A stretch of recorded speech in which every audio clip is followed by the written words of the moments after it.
kecakapan umum. Tanda kecakapan pramuka itu ada dua ya. Yang pertama, tanda kecakapan umum dan tanda kecakapan khusus. Sebelumnya kita mau baca dulu nih teks tentang mandiri, sikap mandiri.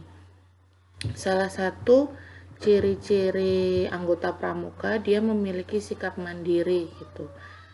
Misalkan kalian di rumah, kegiatan apa yang biasa kalian lakukan sebagai contoh sikap mandiri kalian? Misalkan kalau di sini ceritanya ini si Ale mandiri mengerjakan pekerjaan rumah seperti melipat selimut, menata tempat tidur. Apakah kalian juga sudah melakukan di rumah?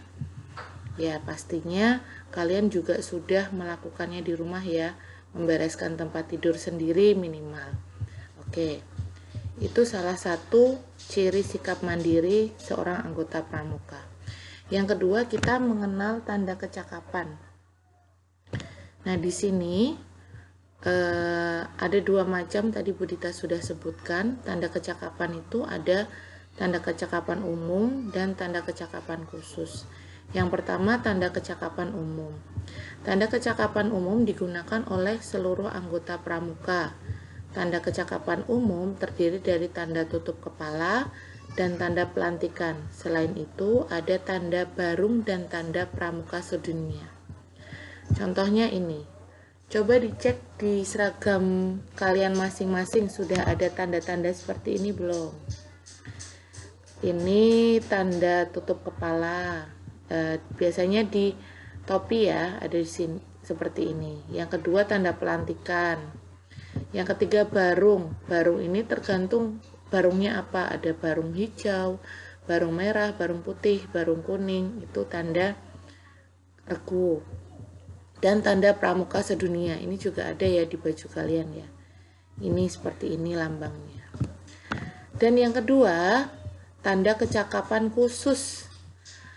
Nah, tanda kecakapan khusus ini diberikan kepada anggota pramuka yang memiliki kemampuan dalam bidang tertentu. Tidak setiap anggota pramuka memiliki tanda kecakapan khusus yang sama. Berikut ini beberapa tanda kecakapan khusus yang wajib bagi setiap pramuka. Coba kita perhatikan ya. Ada bermacam-macam. PPPK, P3K berarti dia punya kecakapan khususnya untuk biasanya untuk pertolongan pertama ya, gitu, untuk kesehatan. Yang kedua, pengatur rumah. Ini gambarnya rumah, artinya pengatur rumah. Yang ketiga, pengamat. Ini gambarnya kayak mata ya. Yang keempat, juru masak. Terus ada berkemah, ada penabung, ada penjahit, dan juru kebun. Kalau kalian punya salah satu tanda ini, berarti kalian biasanya itu harus ada kayak tesnya dulu gitu. Dia masuk di mana gitu. Misalkan dia jago untuk merawat kesehatan gitu, dia akan diberikan tanda kecakapan khusus PPPK. Dia jago untuk mendirikan tenda gitu. Dan misalkan apa gitu. Ada tesnya terlebih dahulu.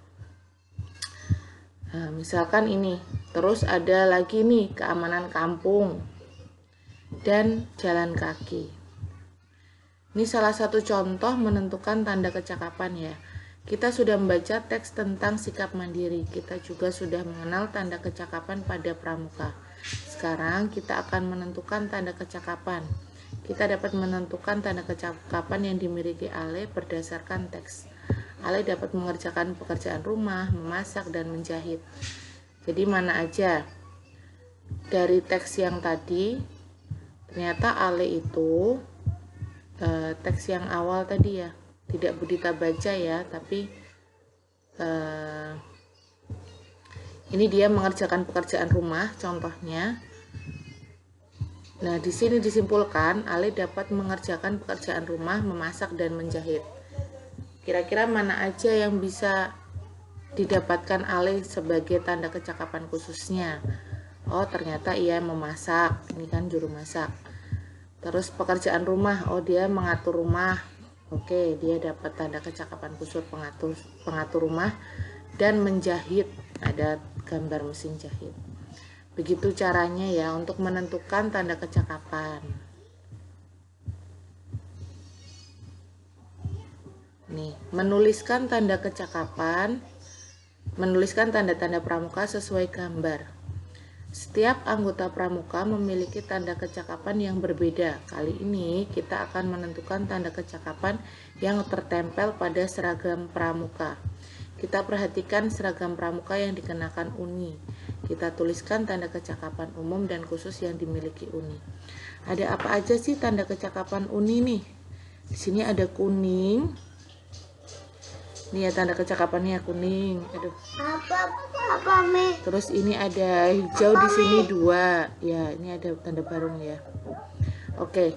Dari gambar ini kita bisa lihat tanda kecakapan umum yang dimiliki Uni yaitu tutup kepala, setangan leher,